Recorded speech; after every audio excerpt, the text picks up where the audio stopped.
Not just the moon, the super moon.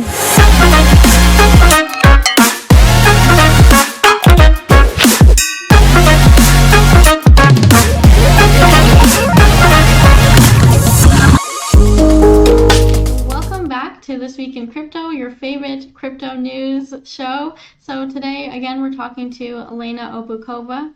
And I wanted to dive right in with something that I saw on your Instagram. You had shared some photos of a talk that you were giving, and you had talked about democratization and how it's a buzzword right now.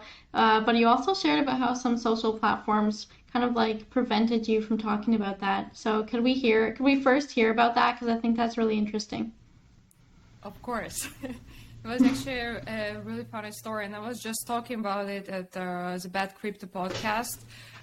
They also asked me like why Twitter bots banned me, and I was explaining why. So I was speaking last Monday at the Security Token Summit, and I decided to post a little bit more information about this event on my Twitter. And I did a very short clip, like 15 or 20 seconds, where moderator asking me if democratization is a buzzword. And I'm replying that yes, democratization in like tokenized asset field is just a buzzword. So I'm literally saying to him, yeah, democratization is just a buzzword. And I posted it on Twitter, this short video clip, and I tweeted that democratization is a buzzword, discussing it at Security Token Summit, blah, blah, blah. And in 1 second, Twitter bans me and asking to delete this tweet. And I'm like, why? Like, what's wrong with it? Because I was posting short video clips before, so I didn't think it can be a reason. And turned out, yeah, I used the phrase democratization is a buzzword, even it was completely different context. And I mean, like, who cares about even context? I'm supposed to be allowed to say whatever I want. And we're fighting for freedom of speech, but I guess this freedom of speech is curated by Twitter these days. So then I tried to repost it. I posted same clip, but just changed the wording in my tweet just to see if that works. So I was saying something like a short clip from my panel at our Security Token Summit. And the funniest thing, Twitter bans me again because my video starts with me saying democratization is a buzzword. And yeah, that's it. They again forced me to delete this tweet. Then I give up. I just posted about it on Instagram. I shared it on Telegram and told how ridiculous it is, and was raising a question: why do we still use Twitter when we're fighting for freedom of speech? And obviously, that's the last platform that allows you to feel free about what you're saying. Yeah, I guess I assumed that Twitter was like one of the most open places because, strangely enough, they have a lot of things that can't be on other platforms, right? Like they have like nudity and a whole bunch of things that they allow to happen on Twitter. And so I was just under the assumption that Twitter was like this free space, but apparently it's not, even though I think that they want us to think that it is, right? I don't know. They definitely want us to sing, but I mean, it's like, how do you define freedom, right? Here it's just Twitter got like a different definition of freedom.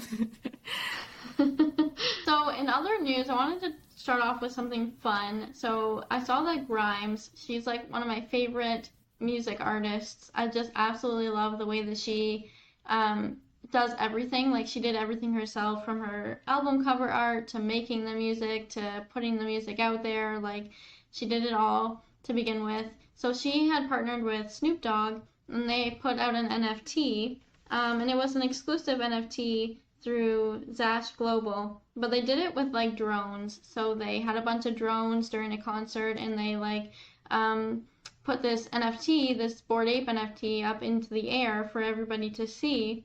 And then that specific NFT was minted, and then also I think it was gifted to somebody, or at least the photo snapshot of like it being at the concert was also minted and gifted to somebody. And so I thought that was like a really cool kind of unique different way of like putting that NFT out there and minting a different NFT. And I wanted to talk about that a little bit. Like, where do you see the future of collaborations going? And are you excited for like new innovations and collaborations coming together with NFT technology and artists in that way? Like, just totally new things. Well, first of all, when we hear about celebrities doing something like new creative with new technologies, it's also a part of branding and campaigns. And I was also mentioning it before. Now we're all talking about them, right? Because it's a good marketing, like it's a good like news, right? And it's a good marketing for them. It's a good PR. Of course, our celebrities want to collaborate with different brands using new technologies because it's not like I would say community is friendlier when you like look like you're edgy, using some new tool, you're using like NFT technology right now, and for lots of people it's still like a very new area, they're trying to understand it, rather than it's just a new collaboration on a clothing brand or like another bag or like another pair of shoes that was like created in collaboration between some celebrity and a famous clothing brand like Nike or Adidas. So I think in terms of the future, obviously celebrities want to collaborate with brands and find cooler ways to do it because it gives more marketing outreach. Because now tech media gonna pick it up and say like, hey, have you seen? Oh wow, they were like minting NFTs. They're using drones at their show. Wow, it's so edgy, so cool, so amazing, something new. For them, it's a new information. For them, it's just news. So they will pick it up, they will spread it around. So of course, for celebrities, it's a kind of they're spending money on marketing, but gets way more in return if they're just using new technologies. So of course, these collaborations will continue. Will it change industry? Maybe, because now all their fans are also exploring NFTs, and if they weren't really familiar with that term, with that industry, they will start exploring it, learning a bit more through something very familiar, like an artwork or music, something that they can understand and personally experience. So I see a benefit, of course, for a community, because these collaborations explaining new technologies in an easier way. How it will change the business if more companies and labels will think about collaboration with artists. Well, they're already doing it. For them, as long as it makes sense from a marketing perspective, they will say yes. As long as it gives them a good ROI on their marketing investments, they will say yes. If it's a poor way to spend money and they know that it will not lead to any business outcome, they will say no. It's very simple. So regardless if it's an NFT or anything else, it's going to be happening. But I just personally really excited to hear about some new use cases because that can help more people to learn about emerging tech. Yeah, we've been covering it lots of time within the crypto space, and NFT technology does give royalty opportunities to brands, artists, and businesses. And with NFT, they can add multiple parties, royalties in a smart contract, and everyone can benefit from this collaboration long term. From like whenever secondary sale is happening, every participating party can still enjoy their royalties, and that's a really big part. And the innovations that NFT technology brings to the space, whether it's business relationships, artwork, music industry, and many other applications. So it is very important and beneficial, and I personally want to hear more about that being covered outside of crypto space. Those people who still don't understand why there is such a buzz around NFT, what NFT technology actually is. That would be really great to see more information for people outside of crypto space about royalty and other benefits that technology brings. Yeah, I had posted something somewhere about music NFTs, and there was just a whole bunch of comments that said NFTs are a scam, NFTs are bad, artists will never use NFTs. And I realized at that point there was some educational gaps to fill where people weren't really aware of the benefits of NFTs and how much I think power they were giving to like old systems where artists really weren't getting a lot out of it at Absolutely. I all. just saw like actually yesterday their article that was saying that like NFTs are like scam or NFTs could done much better. That was from it was like actually like a author. He was talking about a case of Bored Apes, and that really got my attention. Because I think they were mentioning a very interesting points about Yuga Labs and how they killed Web3, talking about how Bored Apes metadata is being stored and that the images are not necessarily on IPFS. So Bored Apes and Yuga Labs can just go ahead and delete them, so you will not have an actual access. There is a token and NFT only stores metadata. I didn't have that much chance to get into too much detail and read the whole article, but yeah, like we can also bring it up during when the video will be released. But what is important to understand is that majority of people reading these articles and they see, NFT is scam or Yuga Labs killed Web3. NFTs just JPEGs. Someone can delete. You are not really owning this NFT, and NFTs are not innovating. There are so many articles talking about that, and no one is actually explaining the technology. So, of course, if you see, if you are just a person outside of crypto space or has no idea about blockchain technology, how crypto works, and you see JPEGs are being sold for $100,000 and more, I mean, you feel that it's something's going wrong, right? It's a scam. Like when someone especially mentioning that it's a scam, you're like, yeah, I agree, it's a scam. How JPEG can be sold for that amount of money? And no one is explaining what is technology about. So they are saying about NFT as a whole, when it's actually they're referring to some projects that might be overvalued, projects that were scams, that took money and didn't deliver. Of course, that's happening, and we've been talking about it so many times.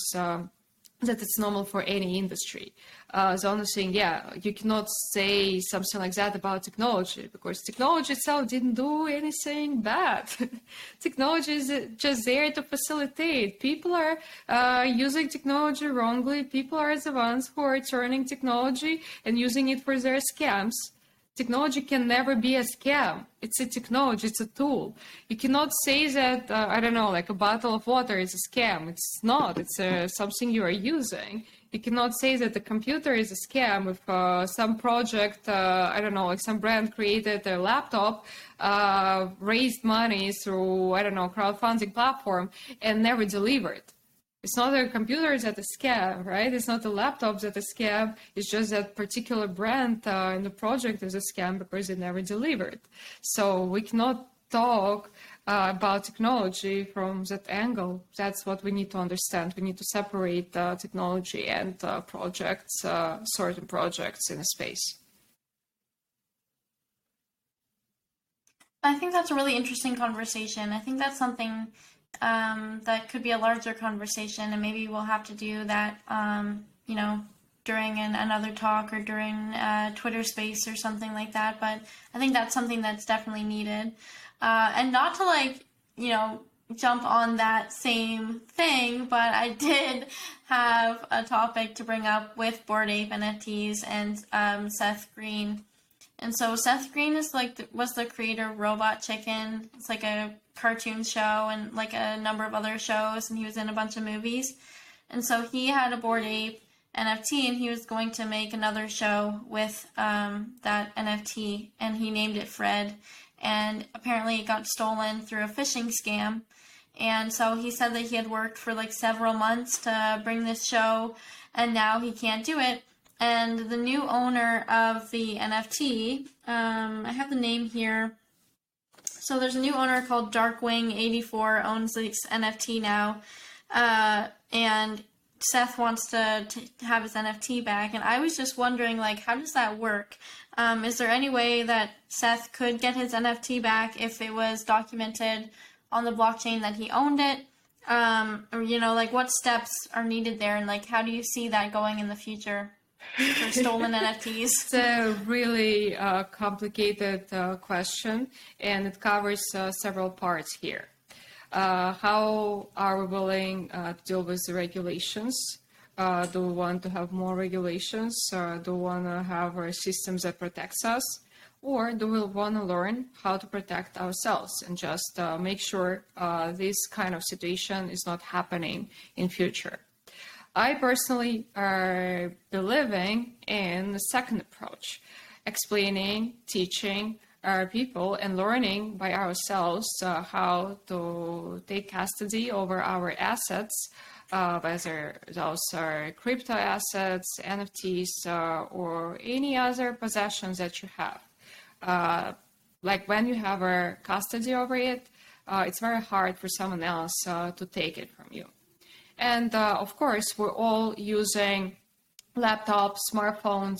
We are constantly being exposed to potential hacks and cybersecurity issues, and we are vulnerable, but we need to learn how to protect ourselves.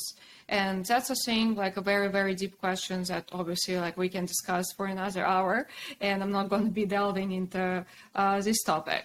And want to get back to a first approach. Improving regulations. So if someone believes that we need to improve regulations, then we will have systems that will protect individual and will say that, okay, blockchain transaction is a valid evidence of ownership. But it's not. For a time being, it's not. It is recorded on a ledger, but most of the courts will not take it as an actual evidence for you to return your asset. And at the same time, you also need to look for that person. You need to find that person in order even to go to a court. So that's another completely different issue. So, of course, we can talk about him trying to retrieve his NFT, his thread, and trying to get it through any, like, I don't know, legal procedure through a court. That will be unsuccessful. Like, I would assume it would be unsuccessful. I mean, who knows? There are some really wonderful exceptions and outcomes. But yeah, I would assume it would be immediately unsuccessful, and there might not be enough evidence, and just simply a judge probably will not understand what they're trying to do. What is this JPEG, why it's important, and why like he's trying to get custody over it. It's way too complicated for legal systems that doesn't have any specific definition for NFT assets. They're not regulated right now, and blockchain technology is not being used as an actual evidence unless the asset is registered. Like that, in this case, we will be talking about security tokens. That is completely different. You complied. You also are in the registry, and it's not blockchain that actually validates your ownership, but that's a registry that exists, for example, in United States. So in this case, I don't really believe that he will use the law enforcement to get Fred in any possible way. However, he can still try reaching out to that person and hope for good to get his Fred back. That I also not sure how likely it's going to happen. But what it tells us is that it's important to learn how to protect our assets. And of course, even smartest people have can be exposed to cyber security issues and different hacks. Again, it's a constant process of you learning how to protect your assets and diversifying your resources, your digital devices is also a big part of it. So if your laptop was exposed, your smartphone can still be protected as long as they're connected to different network, or you're using VPN or other tools that creating a certain firewall and protects you for potential hacks.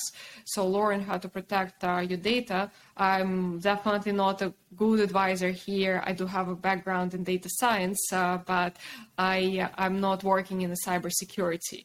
But that's another topic that we probably will bring up at the Supermoon station, bring some cybersecurity people, and we'll teach you how to protect yourself from potential hacks and not being as vulnerable. Yes, and I wanted to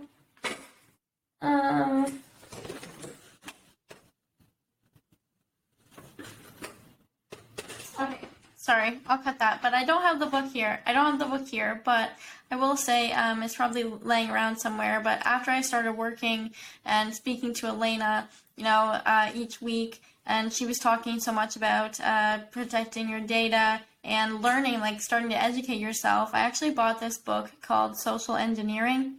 And it talks about how, for cyber attacks and like hacks, it's more about people like trying to get in with what you would click on most. And so they have to figure out like, what is this person actually like? What is their business like? What are they most likely to open an email about? And they get the wording down perfectly and everything. And so it's a really, really interesting book. And so for anybody that does want to start educating themselves and going down that route, I do suggest it, and I will link it down below for anybody that wants to learn about that, because it is really interesting. It's called Social Engineering. It's interesting and important. And when you brought up that point, mentioning that they're learning you and looking what kind of content you like most, what are you clicking on most. With blockchain and crypto, it's so easy to also check how much money you have. So they can also, for example, one of my friends, when you're organizing events, you're asking for your wallet address, this ERC20 wallet address for potential like lucky draws and drops of NFTs. What they also do, they check for crypto whales. I don't know, like, who are these people who are providing their main wallet address in all these forms. I'm always creating a new one, or I'm just using some random ones that I don't really care about. It's always empty. So I'm just using it for all these application forms, because I never want to show my actual wallet that I'm using. And the fund is saying, they're able to check how much money you got. And if you're providing a wallet where you have a few Ethereum, or you have, lots of Bitcoin on your account, they will consider you as a whale and will have a special invitation. They're using it for, of course, good purposes, but Carly just mentioned that people are studying you and trying to see what kind of content you appreciate. And at the same time, all these hackers, they can check how much money you got on your wallet. So if you store a good amount of funds on the one wallet, it can be you can be a target. And you don't want to be a target. So that's why it's important to diversify your assets. So if one wallet got exposed, at least you're losing a fraction of your savings and funds in comparison with, of course, everything you got. Yeah, So be careful. And definitely, like, as soon as I started actually doing the research, I thought it was pretty wild how the lengths that people will go to in order to learn about you. And sometimes they can do it for months and months in order to, like you said, if they know that you're a whale, they will do it for months in order to figure out the best way that you will click on this link or however they're going to do it. So I just thought that was all kind of scary, but very eye-opening. Absolutely. People need to hear it until they hear and realize how much data they're just throwing away daily, and how they can turn themselves into target. They will never try to take any efforts to protect themselves. So everyone needs to hear it. And even like the smartest people in the cybersecurity still can have a breach. So that's why it's about constant learning and trying to figure out the best way to protect your assets. Yep, definitely. So on the business side of things, again, I wanted to ask about pricing in terms of this project that I saw for eBay. eBay was kind of jumping into the NFT space. They were partnering with Wayne Gretzky. That's kind of how it caught my attention. I'm from Canada. So I was like, okay, Wayne Gretzky, hockey, something's happening here. And so eBay is coming out with 13 unique digital collectibles with Wayne Gretzky, and then they're hoping to do more with other sports figures. And they said in the media out posting that they were going to focus on a pricing scale that was for the everyday fan. And I thought that was really great because most of the talk that we see in the NFT space right now is, NFTs for like $30,000, $100,000, like all these things, but actually getting NFTs to like the everyday person. And so my question there would be, do you see kind of like a trend of people and companies moving towards that route of different kinds of pricing? And are you excited about kind of eBay coming into the NFT space and where that could go, especially because they're like an auction and sales For platform? sure. I mean, first of all, it shows demand for the technology itself. Of course, again, when we hear big brands jumping into a new boat with a new technology, there is a big side because they're chasing cooler marketing. Now, again, like we're all talking about eBay. Like I heard about eBay last time. I don't know when exactly. But I hear about it now with NFT, right? So I guess marketing was quite successful. We all now remembered that eBay still exists and people use it. So definitely for them, the largest use case for NFTs, first of all, marketing. They are coming in the industry because of marketing. And then they start actually exploring their technology.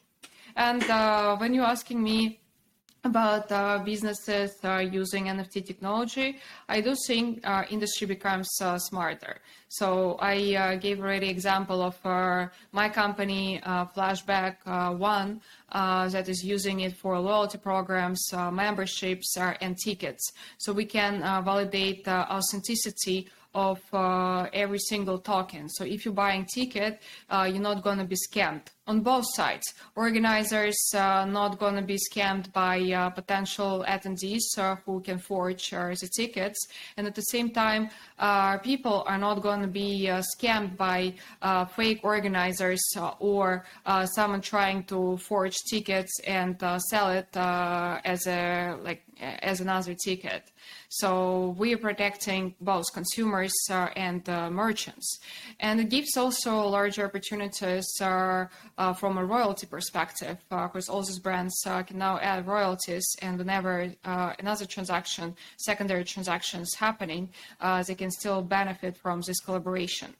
And it helps them to build communities that are not directly connected to a certain platform. Of course, we're talking about NFT technology, that if something happened with centralized platforms, they still have access to their communities through NFTs, through smart contracts. They still know these people and they can find them. And that's, I think, a really big and beautiful use case. And another project is actually a really funny coincidence. Because I'm wearing their merch today. And that's a project from Chrissy Mashinsky. She is building USA Strong. And that project, I met her last week at our Security Token Summit. And I was really impressed by the project. So Chrissy previously built Free People, that is Anthropology, Urban Outfitters. Those are really, really big brands. And she understood that supply chain industry should change. And she started using blockchain technology and NFTs to verify by like merchants and their products. So now you can see if the product is US based, it was produced in the United States, you can now learn about it. So none like of brands will be like saying that, oh, we produced it in the United States when it's actually coming from a factory somewhere else with a lower quality. So they're placing and validating this quality control. And I think that's an amazing use case of NFT and blockchain technology. And yeah, like even like this hoodie is actually like really amazing quality. So I do see the businesses are joining a space and using technology for social good. They understand that it's a way to support local businesses, it's a way to support merchants and bring more awareness and more, I would say, protection to our consumers, but not through corporations that saying we want to protect you, but through information that is put to blockchain that users and consumers can explore by themselves. So industry is changing and projects looking for smarter ways to use technology, and they're actually using technology for something it's supposed to be used and not just for hype and selling JPEGs, random JPEGs without any utility. Yeah, definitely want the actual utility, and hopefully they're doing something good with it. On that note of like just the blockchain technology part, I did have a question because I saw that Brave, which is a web browser, announced that it was integrating with the Solana blockchain and that they were going to expand access to Web3 by multi-chain support. So users could be able to sell and store SOL and fungible Solana tokens in the Brave wallet, and things like that. So I wanted to ask about Solana, whether you see Solana as a cryptocurrency that people should be watching. And also, I don't think a lot of people know that there's different consensus mechanisms or multiple things like that for blockchain technology. And I saw that Solana was proof of history, and maybe if you could talk a little bit about that, or about how different blockchains have different consensus mechanisms. First of all, just to mention, yeah, I don't like Solana at all, so it's my opinion. I don't want it to be associated with like any brand I represent. It's my sole opinion, and whatever I mention is obviously not an investment advice. Now we all have to do all these disclaimers, right? Every time we talk, like not investment advice, not illegal advice, not blah blah, whatever advice. But yeah, in this case, it's not an investment advice. I don't like Solana for a few reasons. Actually, for one major reason is centralization. Solana is massively, heavily centralized. And one of the really good evidence of that is that Solana went offline in I believe it was September 2021. It went offline for 24 hours. Blockchain, if it's decentralized, it cannot go completely offline for 24 hours. And that's when majority of people who were like, oh, we're so bullish on Solana, we love it, we're got so much gains on our investments, wow, we love Solana, they turned into people who are like, we hate Solana, we don't want to have anything to do with it. And I remember that day I was actually talking to my friend who was like, oh yeah, I have some Solana on my wallet. I was actually very happy with how much money I earned by like investing in Solana because it skyrocketed at that moment. And he was saying like, I wish I did an exit, because with this 24 hours Solana going offline, obviously their price was affected. And I believe he still made some profit there, so he was not that upset, but of course he was comparing to an opportunity gain. So yeah, I don't like Solana for a reason that is centralized. I do hope the team will put more efforts to start learning how it can work in a different way and support their ecosystem. For me, it was surprisingly to see that many projects are built on Solana. I don't really see them participating as much in different crypto events and crypto weeks within like our community. I would say Solana doesn't really have a good image, but everyone has, of course, different opinions, and there are still some benefits, just not to completely, completely like badmouth them. I never meant to badmouth. My concern is, yeah, centralization.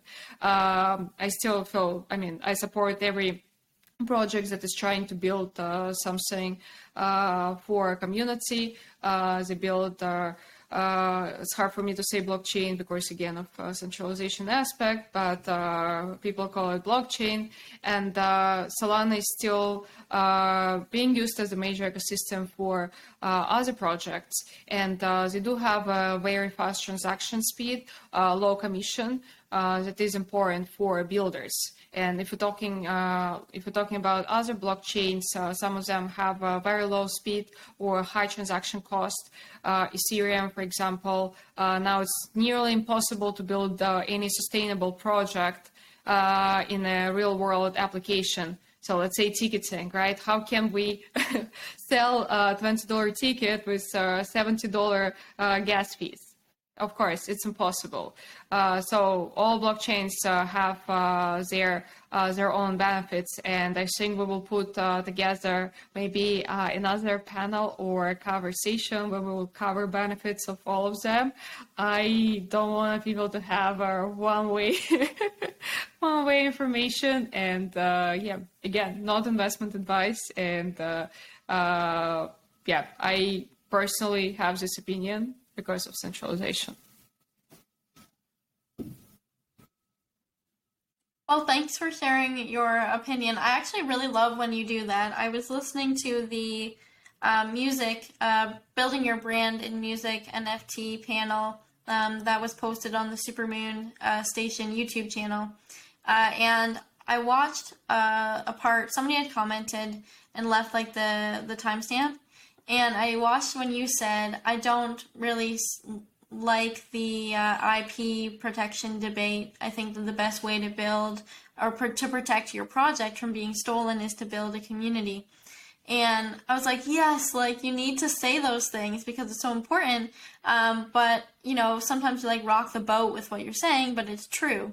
So I like when you do that. I'm trying my best, just don't want to offend offend the teams that try to work hard. It's just, they didn't meet the needs of a decentralized community, and they built something that works, but is not decentralized.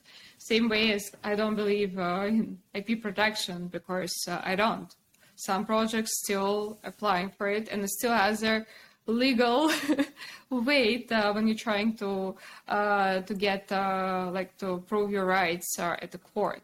Legally, it's still recognized. So some things we don't believe in, but some things businesses have to comply or work with in order to achieve like a higher revenue opportunity or just to sustain their business. And again, I don't want to be a hypocrite. We are still, like Flashback, for example, is a centralized platform, but I'm always explaining we have a reason for that. We're onboarding people in the world of Web3, people who have no idea about MetaMask crypto. We're educating them, explaining what NFT technology is about, and then allowing them to take custody over their assets and join the world of decentralization. It's just when we talk about blockchains, it's a bit different.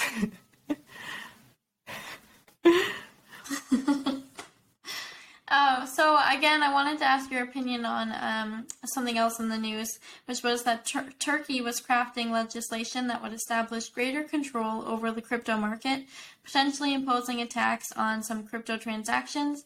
Among the proposal is a requirement that companies have a minimum of the equivalent of 6.1 million US dollars in capital. And another is that crypto platforms must open a branch offices that can be taxed in Turkey. So there's a few requirements there. And I wanted to just hear your thoughts on, those tax requirements and implications for I like businesses. when government asking you to use like minimum deposit or reserve, to use your national currency in a reserve. It's always like so funny and ridiculous for me. So Turkey, they had massive inflation.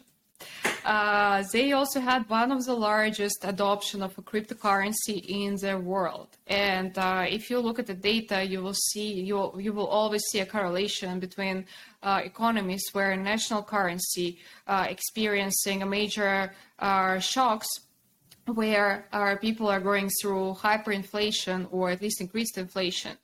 People are willing to use alternative assets, alternative currencies. And the cryptocurrencies are here to save these individuals because it's easier to purchase, it's easier to transact with cryptocurrency, easier to jump on board and get separated from a banking sector that brings so much uncertainty when you have a crisis environment in your country. And Turkey was one of these examples. They had a massive inflation. People didn't know what to do with their funds. They had so many restrictions from banks, from government. What are people supposed to do? Of course, they're jumping to crypto because they can protect their savings. They can transact.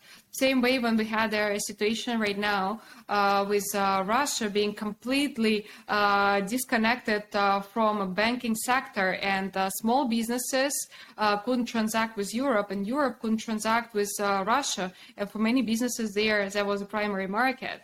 So whenever we creating challenges and barriers for individuals and businesses to transact, they're always finding another and better way. And that proves that they don't need the system because they can always find a better way. And they did in the case of Turkey. And of course, now government sees, oh my God, there are so many funds are floating through crypto. Our national currency needs some support.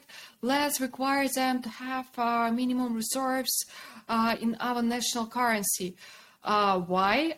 Because it's a good business for them, because that's how they can drive some funds into national currencies. That's how they can support the whole economy that they ruined. And that's just a classic scenario like in any other country. They wanna find more use cases for their national currency when they see that they messed up, when something is not working in economy, and they're losing control, they're losing power. Of course, they're trying to find a way to come back to stage zero, where they had all the control, where people were happy. But of course, it's not as easy. And with cryptocurrency, centralized structures will have to comply because they're working with banks. They're still heavily under regulations. And as much as we like trying to say like crypto completely disconnected, crypto itself can be disconnected. And we talked about custody over your assets. We talked about a more secure way to store your funds. But if we're talking about companies and corporations, they're still under regulations. And that's for a reason, because first of all, they're registered somewhere, they're operating business somewhere, they have usually a bank account. They have lots of things that can be used against them, and government can shut down. They can even shut down their servers if they're centralized in a certain location, and they, for example, say that certain company is illegal now. They can shut down, obviously, their bank accounts, recognize them as illegal activity. They can seize their funds if, again, they're recognizing that there are some illegal activities and they're not complying with regulations, and they can ban their business operations. So if you're centralized, you have a deposit somewhere, you're using banks, you are physically located and based somewhere, you as a company will have to go through all this headache. And unfortunately, right now, we don't have an answer how businesses can sustain themselves and not being under pressure of ridiculous regulations that are limiting their business capacity and limiting their opportunity for them to create something good for people, for a community.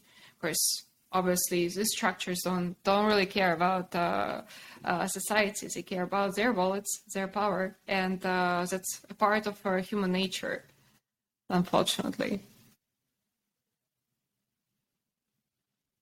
Yeah, that was very much deeper than I thought that question was gonna go. And I think that for anybody that's kind of interested in that side of like business and the regulations and taxes, maybe just go listen to that one more time, because I think from just listening to Elena talk for like 4 minutes, there's so many different like avenues that you can sprout off and you can go and maybe research on your own. But it's really interesting, like each and every week, just how much we can actually dive into. So my last question just don't bring another was about researching don't bring another crunch, cryptocurrencies. please. I still hope to travel around the world. I'm trying I'm limiting in options right now.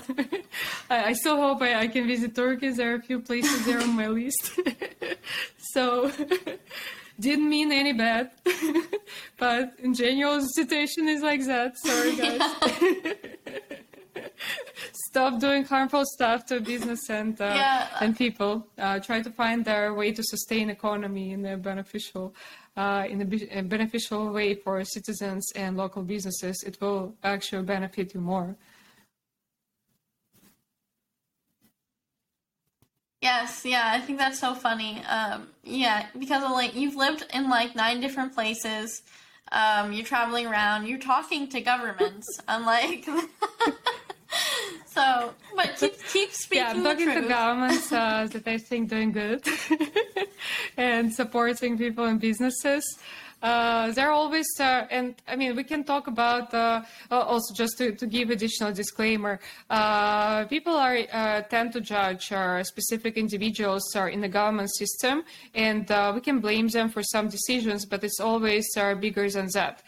There are multiple decisions that they have to do on a daily basis, and sometimes the person who is there on the front line is not a decision maker. It's just a person who's delivering a message, and everyone is getting angry at the person. And sometimes they're trying to cover up some mess ups in the system. And here is just always a bigger question that the system should be redesigned in a certain way with the modern community. But yeah, unfortunately, we tend to judge certain individuals that sometimes have nothing to do with decision making, and we're not addressing decision makers because usually we don't know who they are. That's true. That's true. I think that happens everywhere on like large scales and then, you know, on smaller scales too. Just everywhere that happens. My last question for the day was, how would somebody go about researching a cryptocurrency? Let's say they have come into the cryptocurrency space. They hear about, you know, they're trying to understand cryptocurrency. Maybe they're trying to understand crypto trading for any reason, right? Like, how would you advise people on doing their research in terms of different cryptocurrencies? First of all, I always recommend to do your own research first, or like you can listen to different YouTube channels. There are lots of influencers who are covering interesting facts about certain projects. They're going into tech details, or they're going into, like, they're even discussing team, any other aspects connected to a certain crypto project. People are biased, and that's why someone's truth might be false. Someone's truth might not be your truth. So whatever, for example, my opinion is, might not necessarily be correct. It's my opinion, and I'm always expressing it. I'm saying why I think this way, but people can disagree with me, and it's fine, because I believe in the freedom of speech, not the ones that Twitter believes in the real one. Not the ones that bans you in 1 second when you mention something they don't like for like whatever mysterious reason. But yeah, always do your own research. You can compare different YouTube channels. You can read different articles. You can also go to a raw, like just look at the raw data and For me, I mean, I'm coming from a financial background, right? So I can analyze different crypto prices. I know how to work with tech analysis and build up different trends to use indicators. It's not like that straightforward for a majority of people who never did it before. But what you can do, you can look at the projects, you can look at their community, you can read their website, their white paper, you can go read different news channels that were mentioning this project. You can watch different YouTubes. Just as much information as you get, the better it is. Because you can compare different opinions and you can form your own one based on the data, based on the facts that you have in front of you. And at the same time, you can learn how to analyze cryptocurrencies. You can do it on your own, and you can work with the raw data. That's also a beautiful part of cryptos, that everything is there, transparent and available to you. Of course, reading about our team behind it, sometimes more complicated. Understanding a code without tech knowledge might be complicated. But if it's a big project, I'm assuring you there will be so much information that you can find, compare, and form your own opinion. Just try to, if you see there some different opinions, watch or read them both. Of course, the truth might be in the middle.